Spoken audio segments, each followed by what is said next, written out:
दार्शनिक George Orwell कहते हैं, किसी भी समाज को नष्ट करने का सबसे प्रभावी तरीका उनके इतिहास की अपनी समझ को नकारना और मिटा देना है। इतिहास विकृतीकरण एक ऐसा विषय है जिसकी चर्चा आपने अपने आसपास टेलीविजन, न्यूज़पेपर, घर, ऑफिस आदि में कभी न कभी जरूर सुनी होगी। इतिहास विकृतीकरण के लिए मुख्यतः दो तरीकों का इस्तेमाल किया जाता है। अपनी व्यक्तिगत अवधारणा या मत को अलोकतांत्रिक तरीके से बिना प्रमाण के तथ्य के रूप में प्रचारित करना। दूसरा, तथ्यों को छिपाते हुए झूठ का सुनियोजित प्रचार करना। क्षत्रिय इतिहास का विकृतीकरण वास्तव में उत्तर व मध्य भारत के इतिहास का विकृतीकरण है, जिसे सांस्कृतिक आतंकवाद की संज्ञा दी जा सकती है, क्योंकि कुछ विशेष समूहों के निजी हितों के कारण भारतवर्ष के सैन्य एवं सांस्कृतिक इतिहास का राजनीतिकरण होने लगा है। आइए अब जानते हैं क्षत्रिय इतिहास विकृत क्यों किया जा रहा है। इन सांस्कृतिक आतंकवादियों का उद्देश्य क्या है? पहला, क्षत्रियों के खिलाफ सर्व समाज में पूर्वाग्रह और जातिगत वैमनस्य फैलाना। दूसरा, मनगढ़ंत अवधारणाएं लाकर न केवल क्षत्रियों को अपनी ही सामुदायिक पहचान से बेदखल करना, अपितु विभिन्न जातियों को क्षत्रियों के विरुद्ध लामबंद करना।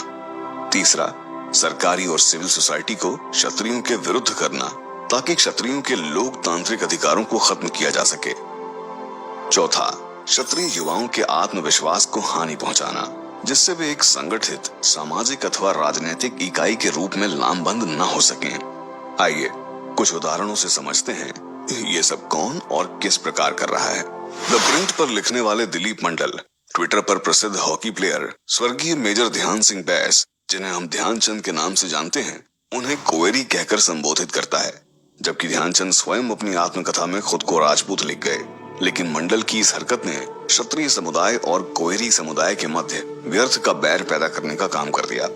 इसी प्रकार आरएसएस द्वारा कई वर्षों से राणा पूंजा को भील प्रचारित करने का कुत्सित प्रयास किया जा रहा है। राणा पूंजा, जो कि मेवाड़ के पानरवा ठिकाने के सोलंकी राजपूत सिरदार थे, उन्हें भील कहकर प्रचारित करना भीलों एवं क्षत्रियों के बीच उत्पन्न व्यर्थ के मतभेद का कारण बन रहा है। इसी प्रकार मध्य प्रदेश में राजपूत रानी दुर्गावती चंदेल को गोंड प्रचारित करके राजपूत बनाम गोंड करने की पटकथा लिखी जा रही है।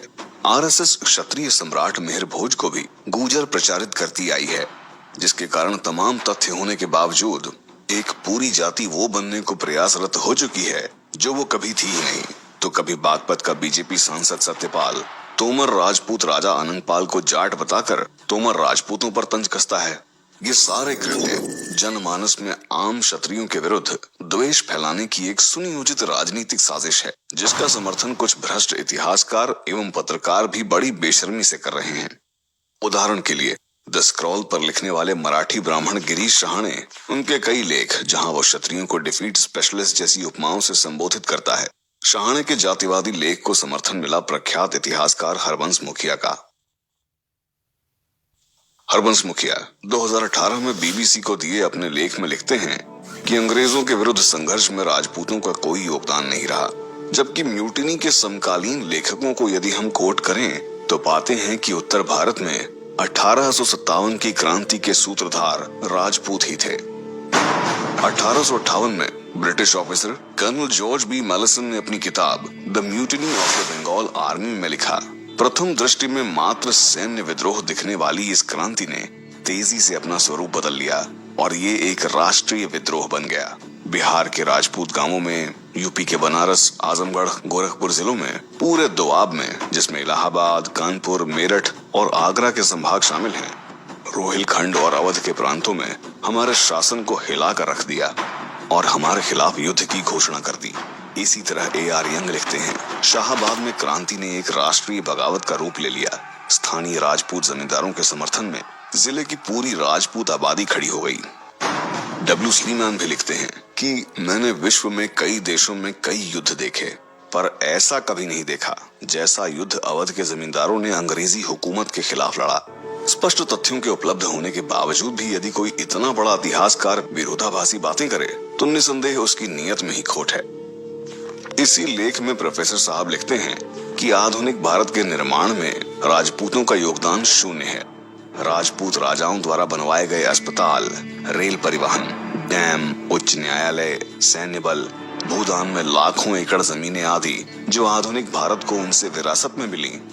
वीपी सिंह गहरवार द्वारा लागू ओबीसी आरक्षण जिससे हजारों जातियों को लाभ मिला। खेल, फौज, कृषि, शिक्षा, प्रशासन में आम क्षत्रियों का योगदान प्रोफेसर साहब के लिए एग्जिस्ट ही नहीं करता। अजीब विडंबना है। प्रोफेसर मुखिया राजपूतों के सांस्कृतिक, दार्शनिक, सैन्य योगदान को नकारते हुए लिखते हैं कि अगर हम इतिहास में राजपूतों की किसी तरह की भूमिका का मूल्यांकन करें तो मुगल शासन को स्थायी बनाने और फैलाने में राजपूतों की बड़ी भूमिका रही है। अकबर के जमाने से आखिर तक राजपूतों ने मुगलों के शासन को स्थिरता देने में अहम भूमिका अदा की।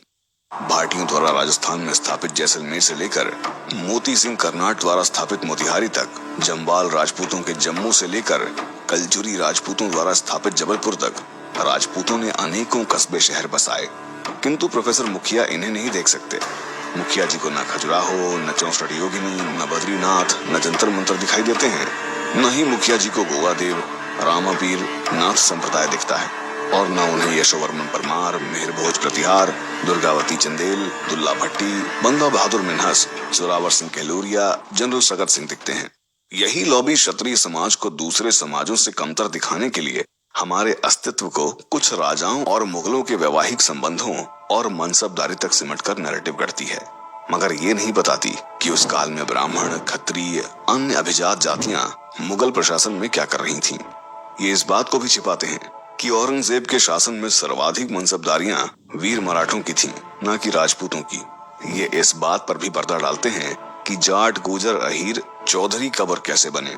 ये न केवल मराठों और डेक्कन सल्तनत के वैवाहिक संबंधों बल्कि जाटों और मुगलों के वैवाहिक संबंधों को भी छिपाते हैं।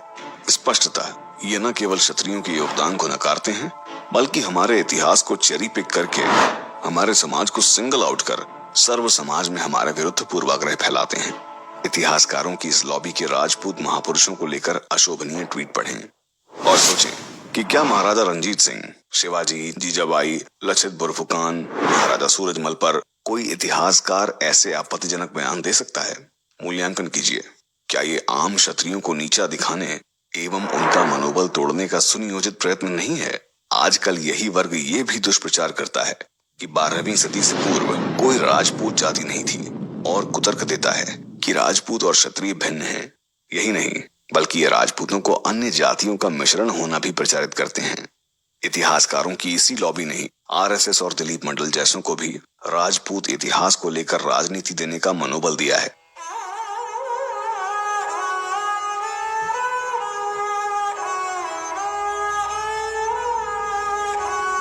इस लॉबी में हरबंस मुखिया के साथ अंबेडकर यूनिवर्सिटी की Tanuja Kothiyal, Indraprastha college of history की रुचिका शर्मा और मणिमुग्धा शर्मा जैसे लोग शामिल हैं।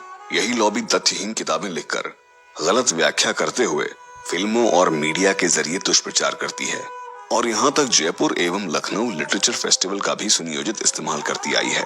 इनका मूल उद्देश्य न केवल क्षत्रिय समाज के प्रति सर्व समाज में घृणा पैदा करना है बल्कि अन्य कृषि समाजों को राजपूतीकरण के बहाने भड़काना भी है, ताकि धीरे धीरे न केवल इस लोकतंत्र में क्षत्रिय समुदाय को राजनीतिक और सामाजिक रूप से खत्म कर दिया जाए बल्कि उनके खिलाफ जातीय हिंसा और दंगे भड़काए जाएं।